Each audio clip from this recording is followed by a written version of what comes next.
All right. Well, good to see everyone. So the topic today that we're going over is our unit naming. What it is, what it means, and I wanted to start with a little bit of a history of how this came about because the unit naming that we use today is in the grand scheme of things relatively new.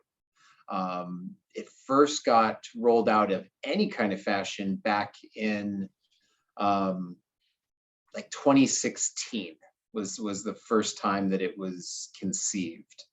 So I wanted to like go ahead and just kind of start with a just a little history lesson. I was able to, it looks like a different format, but dig up an estimate for a unitized wall um, from about 15 years ago.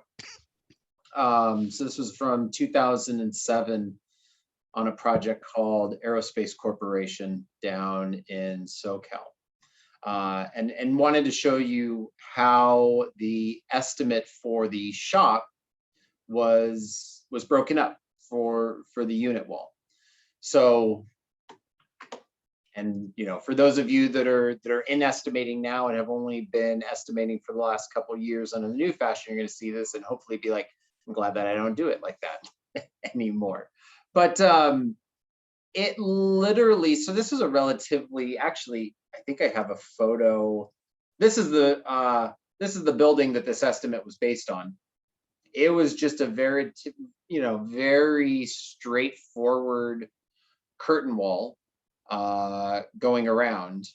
But you can see that the way that it was broken up, I mean, you were literally having to look at counts of cutting horizontals, and it was getting specific as the number of pieces drilled for drainage with minutes. Everything was broken down into like very, very specific minutes. Fabricating your verticals, and you've got, huge quantities because you're drilling out for all your screw spline joints at just a minute a piece. It was a lot of counting. The glass, you've got all your setting glass, and it's all based upon how big the glass was and different time for all of that, to ultimately get a total number. And 5,600 hours, that's not a lot of hours, like in the grand scheme of things. Like that's not a very big job at all, but it took all this like very specific counting of things to be able to get to that total. Which, brings us to the need that was recognized of like, is there an easier way to do this? And beyond easier, is there possibly a more accurate way to do it? The initial start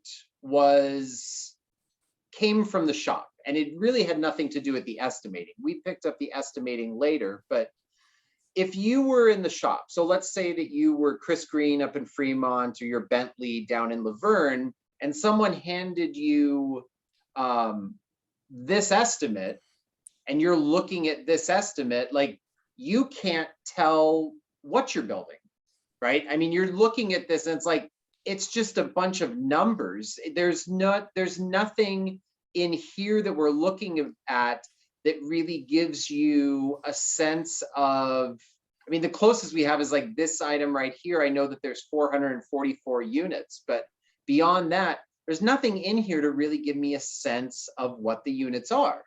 And the shop wanted a sense of what they are. They wanted to know, like, are they building units that look like this?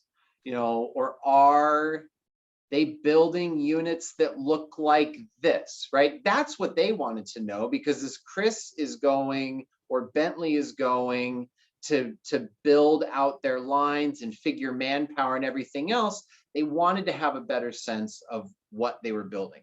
And so that was where the initial like demand came from back in they probably started asking for this back in 2016 or 2015, and it got completed in 2016 of, is there a way to put names to units so that we can understand what type of units they are? So rather than having this long list of 4,600 pieces of metal that I'm going to cut, I have a better sense of the type of unit that I'm going to build. You know, when we fast forward to today, and just to compare the estimate that we looked at there with today's estimate and just how much cleaner it is, this is what today's estimate looks like, right? Of where we just have the different kind of unit names and how many of them there are. And instead of counting up things by 1s and 2 minutes, it's much bigger quantities because we're looking at the overall. So, you know, this has evolved to the point where we're able to use these unit names to be able to get our labor in the shop. And now the shop has a clearer idea of what kind of units they're going to be building before they ultimately get the fab drawings. A side effect of this is that it has made our estimating much more accurate. You would think that, possibly you would think that when you looked at that last estimate that I showed you, where it had everything broken up and it was counting the number of pieces to cut and it was going through all that, that would actually be accurate. It was horrible. It wasn't accurate at all. And we were going over on nearly every job in the shop. And can anyone give me an idea of, like, why would trying to break everything down like this into the individual cuts and notches and everything else, why does that end up being not accurate, do you think? One piece flow. Can you explain a little more, Nicole, what you mean by the one piece flow in this case? If you're breaking it down by individual piece, you're not completing a whole unit. It's just broken down by like each individual piece that's going into that unit. Just a guess at it. I could be completely wrong. Okay. Well, and to be fair, that is a good point too. I just want to bring up, like, back when we were estimating like this, we weren't even doing one piece flow. It literally was a person going and they were drilling out notches all day long type of thing.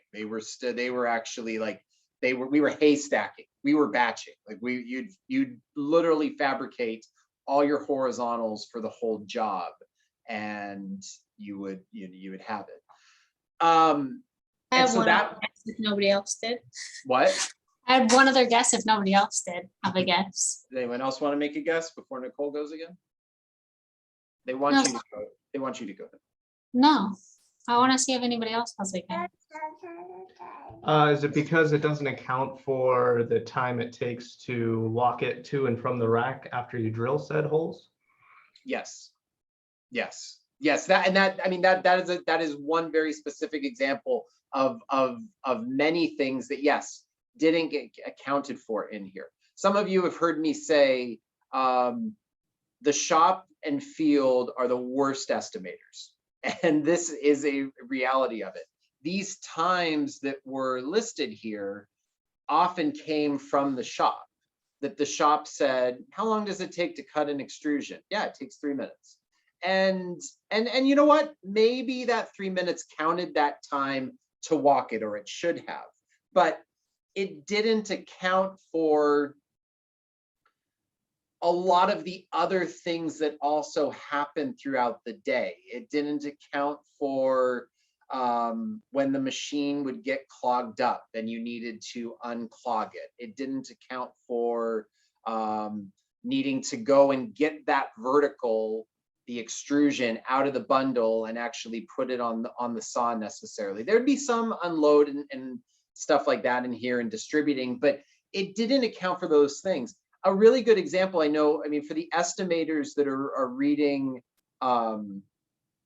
workplace management with Taiichi Ohno, he kind of talks about this exact example, I think, in one of the last chapters, when he was looking at the parts. That's like, based on how long it took to make the part, you should be making like 80 a day or something, whatever the number was, but the reality was everyone was making 20. And they all had a reason. They had a valid reason, like, well, because we have to do this, we have to sharpen the saw and all this. But that was kind of what was going on. Like, we're estimating based on that perfect case. Hey, it takes you 40 seconds to make a part. Like, then it's going to, that means you're going to make 3,000 a day or whatever the math ends up being. The reality is you don't. There's a lot of other things that go on. There's bathroom breaks. There's cutting a horizontal and then finding out it's dinged and you need to go and throw that away now and get a new one. And you run out of fasteners and you need to get that. Are those things all waste? Yes. But unfortunately, waste is all around us. And while it's our goal to reduce that waste and continuously improve, we're still on that journey. So a lot of these numbers that were estimated with back in the day were too perfect case. They were really looking at like a best case scenario. And so it just made them inaccurate. Now, you could have just boosted these numbers up to make them more accurate, but the unit naming, and which what we're going to really be talking about here today, instead of getting very granular and looking at how many pieces are you drilling out weeps on your face cap, was looking at the whole unit. And so bringing over here, so this document right here, the unit definition for estimating, this is the main document that came out of that effort back in 2016. Now, where this lives, just to show you guys, oh, I had one open, sorry. I just wanted to, I took one step too far back.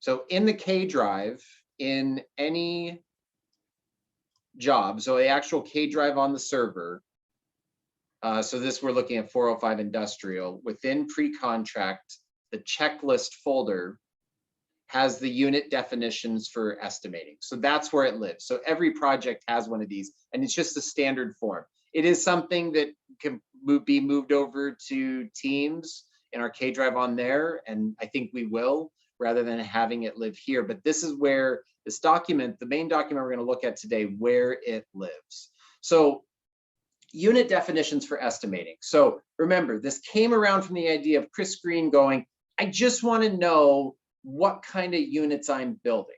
And it's the shop being like, what are the things that really matter to them?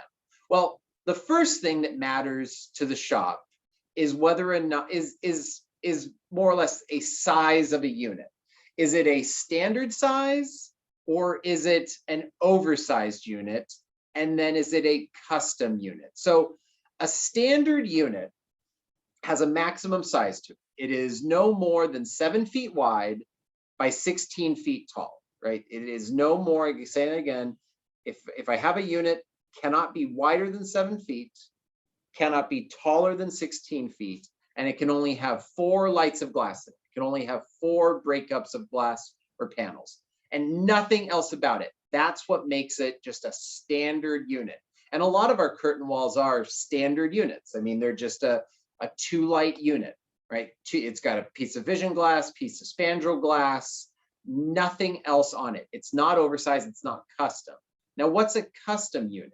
A custom unit is a standard unit that contains one or more of the following. And this was the list of items that were viewed as making a unit custom, meaning there was something that's being added onto that unit that ultimately makes it different. And by different, adds time to it. So examples were, it was a corner unit. It gets a back pan. It gets prepped for a sunshade, meaning it has a sunshade bracket.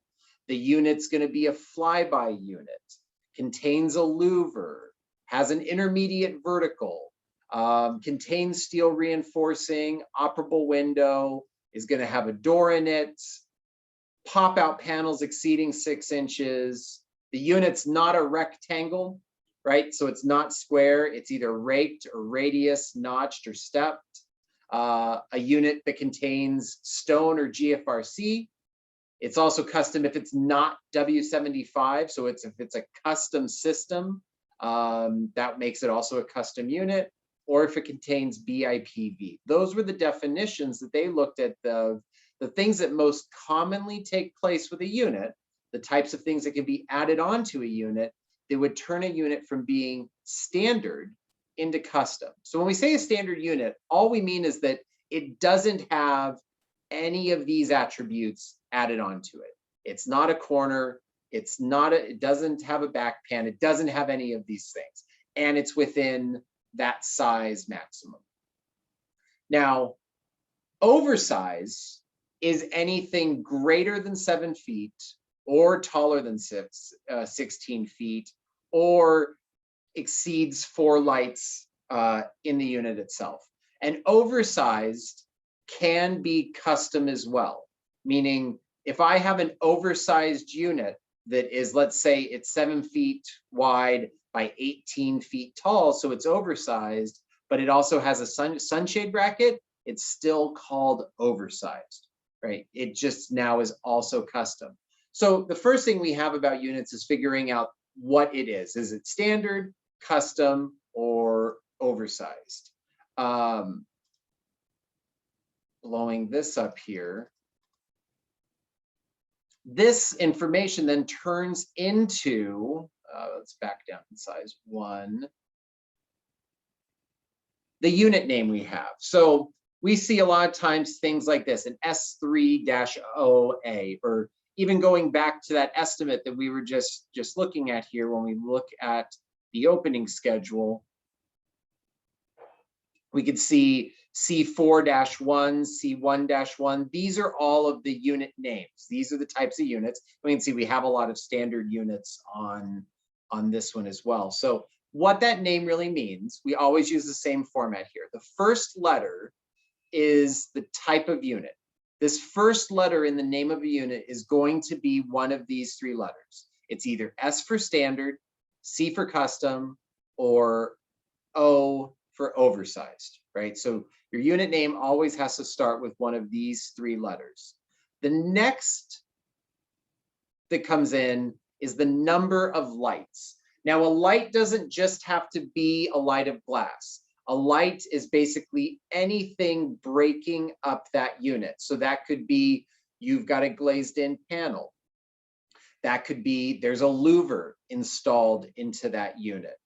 That could be that there's a piece of stone getting glazed into that unit, or whatever it's going to be, but it's how much we're breaking up that unit, how many openings. So for either lights of glass, panels, stone, louver, whatever that breakup is. So these first 2 letters tell us quite a bit about a unit. It tells me right off the bat whether it's standard, custom, or oversized, and it tells me how many openings there are. And that was really that key bit of information that the shop was looking for. Then suddenly they can look at a unit and be like, have a sense in their mind of what that unit's going to be. The last part of the name then is the custom identifier. Now, as I've said quite a few times right now, this all came about because of the shop, but eventually over the last 5 years, we added the field to it as well. So now we have identifiers for not only the shop, what makes that unit special for the shop, but we also have identifiers for how we're going to be setting that unit in the field. Because the field wanted to get the same information. They realized that, hey, it's nice having an idea of unit names and how it's going to be set and how long it's going to take. Because we used to just be like, yeah, 20 units a day. Figure 20 units a day. And we didn't really get into it, and wasn't always 20 units a day, but it was something like that of how many units will we set every day. Now we kind of can look at it as, how are we going to set those units? What's the means and methods that we set it with, as well as the shop identifier. So shop identifiers are numbers. Okay, so a shop identifier, we have them listed out here, 1 through 16 is actually what our total number is, because we do have 2 that we added for bolted units and curved units. And in terms of the name, that number comes first. So what we have here in S3-0-A, 0 means standard, right? We automatically put that. We already know this unit's standard because it starts with S. It's an S3 unit, but that means the shop identifier has to be 0 because there is nothing added onto that unit that makes it custom. And so, and then A for the fact that it is then being set in the standard method. And standard method in the field for setting units means that you're setting it with a crane from the outside of the building using bayonets. And you can't have any other modifier being added onto that. It's a very typical set. So when we're like, for example, going back to this picture right here, this is an example of a standard set. We're hoisting the unit from the exterior of the building. We're picking it up using the bayonet lugs at the top of the unit, and we're going to set it. And this also looks like a very standard unit as well. It looks like a 1, 2, 3, 4 light. Like this is an S4 unit being set with a crane. So other examples of what those names can be, we've got over here at the side. So, you know, for example, when we just talked about the example, an S3-0A means it's a standard unit. So there's nothing custom about it and it's not oversized. It has 3 lights within that unit. 0 means that there's nothing custom about it, it's just a reconfirmation that it's standard and it's going to be set with a crane.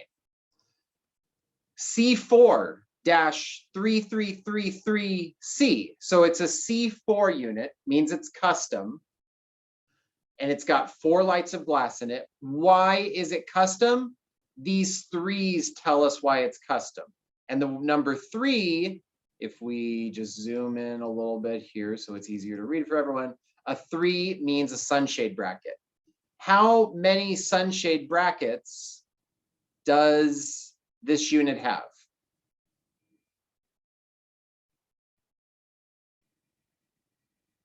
4, yes.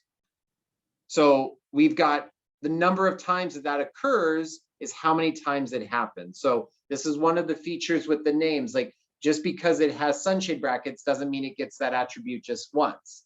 It's how many times does that sunshade bracket occur. So another way you can have, for example, intermediate verticals. If you have multiple intermediate verticals within a unit, here's an example of a unit that has 2 intermediate verticals, that would get 2 of those attributes. So it's counting up how many times that occurs. So we see this a lot now, especially with units that take sunshade brackets, where some of our units lately have had 5, 6, 7, sometimes 8 or 9 sunshade brackets within a unit, and it's all counted out there. And then the C at the end is our field attribute. C at the end means cup. So as opposed to setting it using the bayonet clips, now we're using suction cups on the outside of the unit to be able to set that unit. And so we just are able to combine all of these different attribute numbers to come up with what that unit is. So going on the history of this again, once these names got rolled out, it started with the shop being able to say, okay, you know, now I have a better sense of what kind of units are coming through. I know I'm going to be doing a lot of oversized units, or I know I'm going to be doing a bunch of standard units. They had a sense of what units were coming through. The next evolution that we did, and this was back in like 2017 and 2018, was can this actually be usable in a way to help us estimate better? So the first step was to go, can this be used in a way to help us get better data from the shop, right? The shop had told me it takes 2 minutes to notch something. And it turns out that that wasn't really right when I really look over the course of the day. Can I be able to get better data on how long it takes to build a unit based upon its attributes? And it turns out we could. So what we've been doing since like 2017 is every single day that the shop builds units, we record what type of units they built. We get a report every day that has a list of the types of units that they built in the shop that day, divided up by job. So we can see whether or not the shop built a lot of S2 units, or if they were building oversized 4-light units, whatever the type was. We track what they fabricated, and then what they assembled, and what was packaged. And we track that. And we at the same time see how many hours it took to complete those units. So to Jake's point of the old maid didn't count in the time walking back and forth to be able to take metal and put it over on the rack. Now we were looking at how many units did we fabricate that day, total units, and it's one piece flow, like Nicole was saying. Now we build all the parts for a unit. We're not just building all the horizontals. And we go, okay, we can build 20 units a day, and it takes 6 guys to do it. And looking at the time, we started to get totals of, wow, okay, here's how many hours it ends up taking per unit to fabricate it, assemble it, and ultimately package it. We gathered that data for about 2 years. And after 2 years, we had enough, and we were able to validate it long enough that we could start estimating with it, which is how we get to, where we are today. So when we're looking here at one of our estimates today, and we're looking at an S3 unit, and it takes 180 minutes to fabricate a single S3 unit, that's based upon our validation of what we have seen by monitoring what it takes in the shop. And it's been much more accurate. So all the data that we're getting from, a lot of this is from the virtual design models. When we get the models and we get those takeoffs and we get all those unit names, we're now able to apply those unit names to these times, which again, now they're still pretty specific, but I mean, they're based upon those overall averages, and we're able to break it up and see how long it takes to do those sunshade bracket, all those different attributes. And we're able to get a total number of hours that are much more accurate. We started doing the same thing with the field as well. So every day the field sets units, and we know what type of units they set. We know if they were setting oversized units or regular size units. We know if they were setting them with a crane or with a cup or with a forklift based upon how the units were named. And then we know how many hours it took to set those units, how many workers, how many journeyman glazers were on that crew that set it, and we're able to get averages. And we've been able to get very specific and accurate information on the field setting as well, so that we're able to have now within our estimates times based upon the type of unit and be able to validate that. So that's what the unit naming is. I mean, it is talking about a unit now at a very high level of what are the attributes that make that unit different from another. And then we're gathering that information to know how long it takes to build. Any questions on unit naming that we can go over?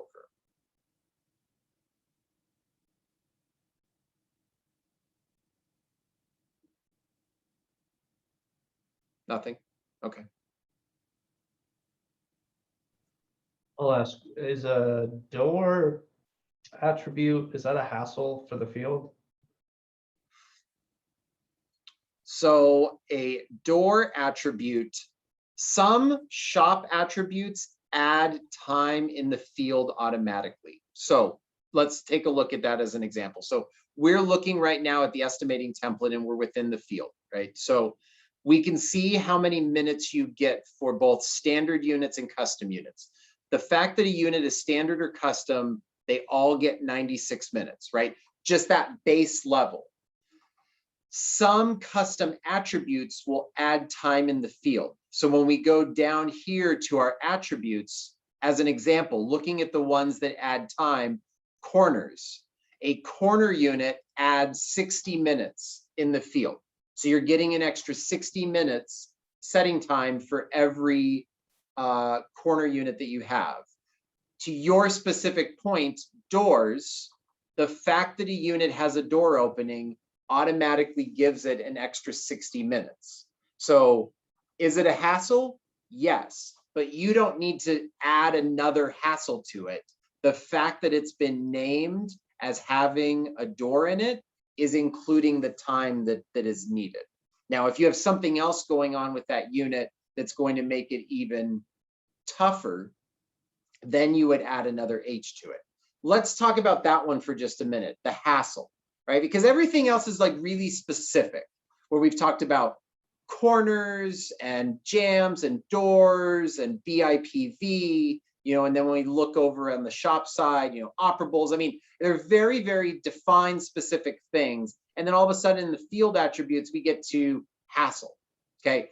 It actually gets used quite a bit. It's the things you don't have a hassle in the shop because there's usually not something ambiguous that makes a unit harder.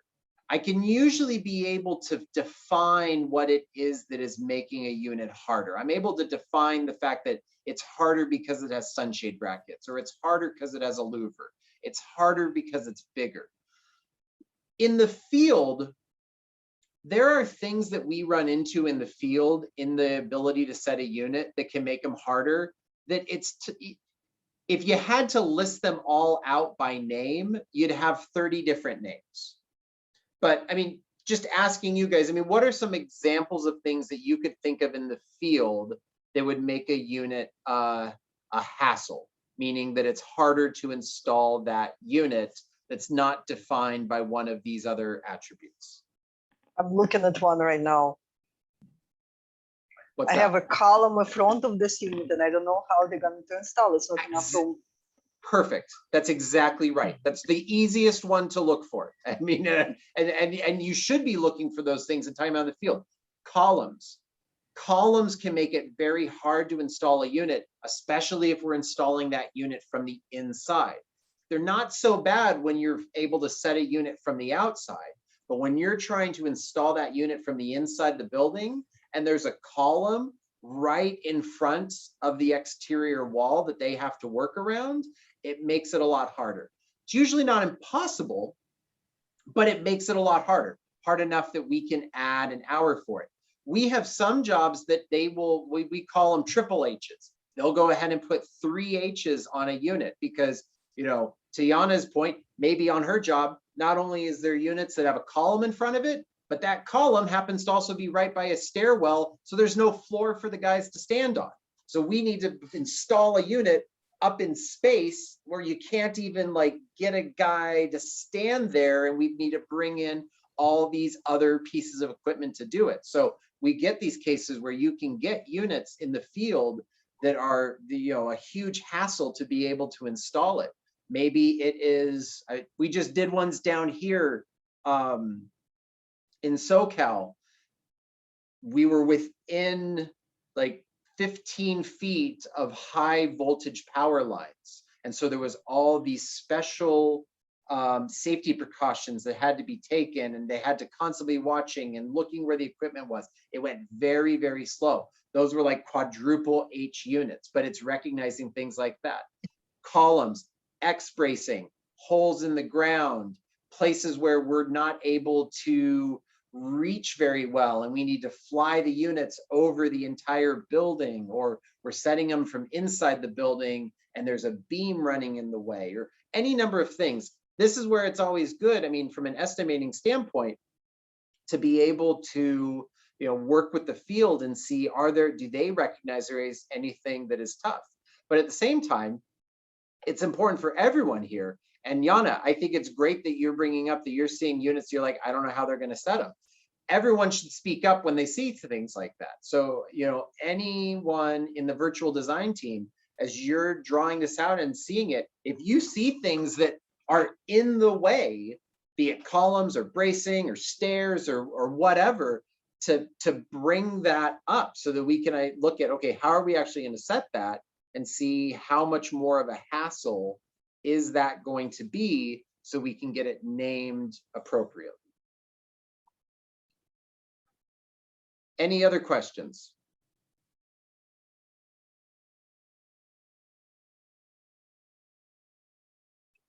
Okay.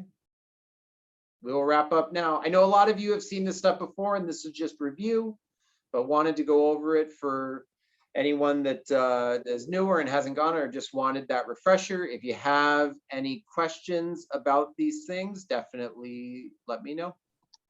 Thanks, guys. Have a great Thursday afternoon. Thanks, Benny. That was great. You guys. Talk to you later. Bye. Thanks, Vin.